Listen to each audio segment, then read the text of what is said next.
দিন আগে আমনে ঘরে এই পাখির বাচ্চাটির ভিডিও দিছিলাম, তো আজকে যায় দেখি কোন অবস্থায় আছে।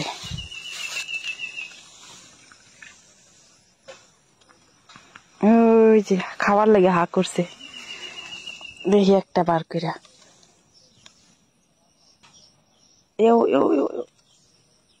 এই যে এখন একটু একটু গজাইতেছে, ওই যে পালক গজাইতেছে, আর চোখও ফুটে গেছে মাশাআল্লাহ।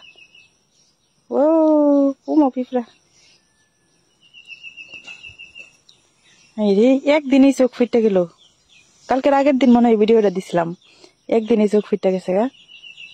আর পালক বাড়াইতেছে কিন্তু বাচ্চা সাইডটা বাচ্চা